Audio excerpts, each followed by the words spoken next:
नमस्कार दोस्तों, आज की हमारी कहानी आपको अच्छी लगे तो प्लीज़ मेरे चैनल को सब्सक्राइब करें और वीडियो को लाइक करें। आयुषी कुछ दिनों के लिए मायके आई हुई है। वहाँ उसके आते ही गांव की बूढ़ी औरतें उसको मिलने आ गईं। सबके मुंह पर बस एक ही बात है, किस्मत वाली हो बेटा, इतने बड़े घर में ब्याही हो। लड़का देखने में भी कितना सुंदर है और बिजनेस भी बहुत अच्छा है। तेरे तो ठाठ हैं ठाठ। यह सुनकर आयुषी सबके सामने फीकी सी हंसी हंसती, लेकिन अंदर से वह कितना खुश थी यह तो वही जानती है। उसने अपनी माँ को बचपन में ही खो दिया था। सौतेली माँ से कभी पटी नहीं और बापू को तो कोई मतलब ही नहीं था। जब थोड़ी बड़ी हुई तो उसने अपने आप को पूरी तरह से पढ़ाई में झोंक दिया।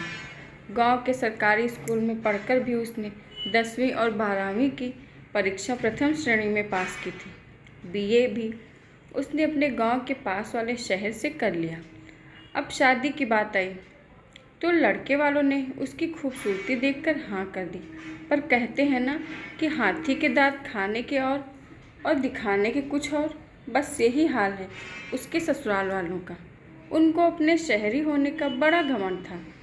शादी के बाद जब आयुषी अपने ससुराल आई तो सब कुछ नॉर्मल रहा। उसके लिए आसान नहीं था एक ठेठ गांव से निकलकर दिल्ली जैसे शहर में खुद को ढालने की कोशिश करना। जेठानी साहिबा बात बात पर कह देती थी, अरे मेरे देवर के लिए तो एक से एक रिश्ते आ रहे थे, पर इसकी जन्म पत्री किसी के साथ जुड़ती ही नहीं थी। तुम्हारे साथ जन्म पत्री अच्छी जुड़ गई, नहीं तो हम भला गांव की लड़की से क्यों शादी करवाते। जेठानी की बातों को तो वह अनसुना कर देती थी, पर पति के कटाक्षों का क्या। पिछले हफ्ते की बात है, वो सब शॉपिंग करने गए थे। वापस आते हुए सब लोगों ने पिज्ज़ा खाने का मन बना लिया। आयुषी के सिर में दर्द हो रहा था, इसलिए उसने पिज्ज़ा खाने से मना कर दिया। रवि ने बिना सोचे समझे सबके सामने ही बोल दिया, हाँ तुमको क्यों अच्छा लगेगा भला, कभी खाया भी है ऐसा खाना। तुम तो शायद पहली बार इतने बड़े होटल में आई होगी। तुम्हें तो ठेले की चाट और गोलगप्पे खाने की आदत है ना। रवि सही कह रहे थे, लेकिन सबके सामने कहने की क्या ज़रूरत थी। रवि की बात सुनकर जेठानी का बच्चा हंसने लगा। आयुषी चुपचाप पिज्ज़ा खाने लगी। अगले दिन उसकी मौसी सास को आना था।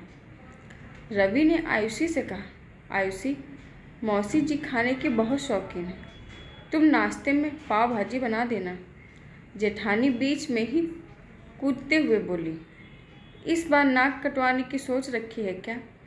आयुषी को इस तरह की चीज़ें बनानी नहीं आती हैं।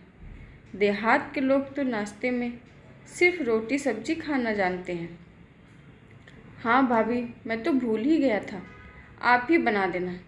जेठानी और रवि की यह बातें आयुषी को बहुत चुभ रही थी। हालांकि वह सच कह रहे थे, वाकई में उनके घर में नाश्ते में रोटी सब्जी बनती थी, लेकिन इस बात को लेकर नीचे दिखाने की क्या ज़रूरत थी। भाभी यह भी तो कह सकती थी कि हम दोनों मिलकर बना लेंगे। और फिर आयुषी ने कौन सा मना किया था कोई काम सीखने के लिए। वह तो खुद चाहती थी कि जल्द से जल्द शहरी तौर तरीके जान लें। आयुषी के मायके में पूजा थी जिसमें उसे भी बुलाया गया था। उसने रवि से 15 दिन रहने की इजाज़त ले ली थी, इसलिए रवि आयुषी को उसके मायके छोड़कर अपने घर चला गया। आयुषी ने किसी के सामने अपने मन के दुख को जाहिर नहीं होने दिया। पूजा वाले दिन लालिमा भी आई थी। वह उम्र में तो आयुषी से छोटी है, लेकिन काफ़ी समझदार है।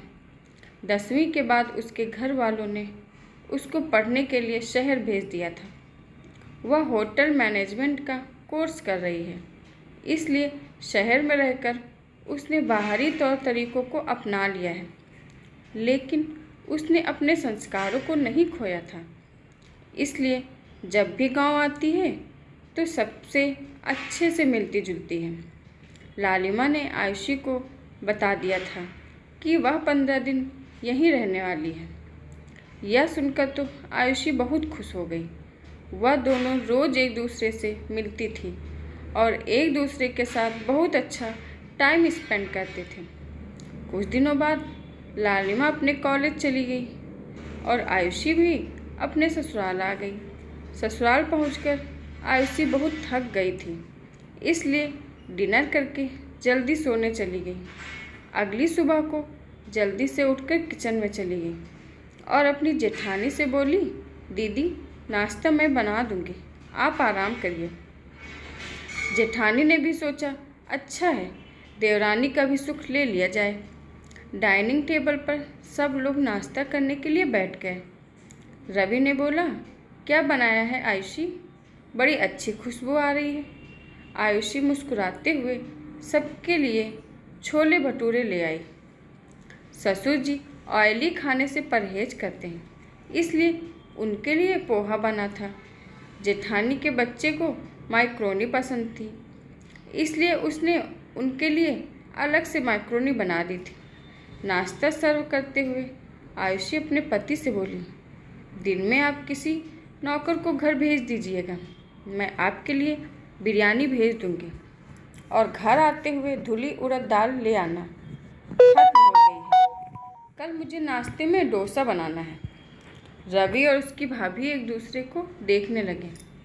नाश्ता बहुत टेस्टी था और ऊपर से उनको तो आयुषी से रोटी सब्जी की ही उम्मीद थी। रवि ने बोल ही दिया, क्या बात है आयुषी, तुमने यह सब कब सीखा? सीखना पड़ा, आप सबको इसी तरह का खाना पसंद है ना, इसलिए। उसने अपनी जेठानी की तरफ देखते हुए बोला, यहाँ तो मुझे कोई सिखाने वाला था नहीं, इसलिए मैंने अपनी सहेली लालिमा से यह सब सीख लिया है। पहले तो मुझे लगा कि मैं यह शहरी डिशेस नहीं सीख पाऊँगी, लेकिन उसने मुझे बोला कि अगर मुझ में सीखने की चाह है तो मैं सब कुछ सीख सकती हूँ। यह कहकर वह किचन में चली गई।